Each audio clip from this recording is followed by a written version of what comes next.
સ્ટેશનમાં 2 દિવસ પહેલાં એક વિશાળ વંશોળભાઈ સાલવી કરીને 40 વર્ષના વ્યક્તિ આવ્યા હતા અને એણે પુરાદરા પોલીસ સ્ટેશનમાં પોતાના વાઇફના મિસિંગ વિશેની ફરિયાદ દાખલ કરાવી છે, જેમાં એણે ડિટેલ આપી છે કે 4 દિવસ પહેલાં એ પોતાના વડોદરા વિસ્તારના ઘરમાંથી નીકળ્યા હતા ટુ વ્હીલર પર પોતાના વાઇફને લઈને, જેમને કામથી માન દરવાજા પાસે એને ડ્રોપ કર્યા હતા અને ત્યારથી મિસિંગ છે. આ બાબતે અમારી ટીમ ઓલરેડી કામ કરતી હતી અને મીનવાઇલ કાલે રાત્રે જે આ મિસિંગ દાખલ કરાવનાર વિશાલ સાલવી છે એ પોતાના ઘરે એક ચિઠ્ઠી લખી અને ઘરેથી નીકળી જાય છે.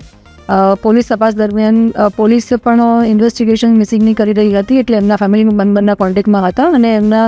જે ભોગ બનનાર અને જે હસબન્ડ છે વિશાલ, એના ઘરે એના દીકરા પાસેથી એક ચિઠ્ઠી મળે છે, જે ચિઠ્ઠીમાં વિશાલ લખીને જતા રહે છે કે ભાઈ મારી ભૂલ થઈ ગઈ છે અને આ રીતે એક ઘટના બની ચૂકી છે. એ સંદર્ભે પોલીસે તપાસ કરતાં જ્યારે ખબર પડી કે એનું જૂનું ઘર માન દરવાજા પાસે છે, તો બંધ મકાનમાંથી એક લાકડાના બક્સામાં ડેડ બોડી મળે છે, જે FSR રિપોર્ટ અને પ્રાઇમરી જે ઇન્વેસ્ટિગેશન અમારું પોલીસનું રહ્યું છે એમાં ખ્યાલ આવે છે કે 4 થી 5 દિવસ પહેલાંની કદાચ ડેડ બોડી હોઈ શકે છે.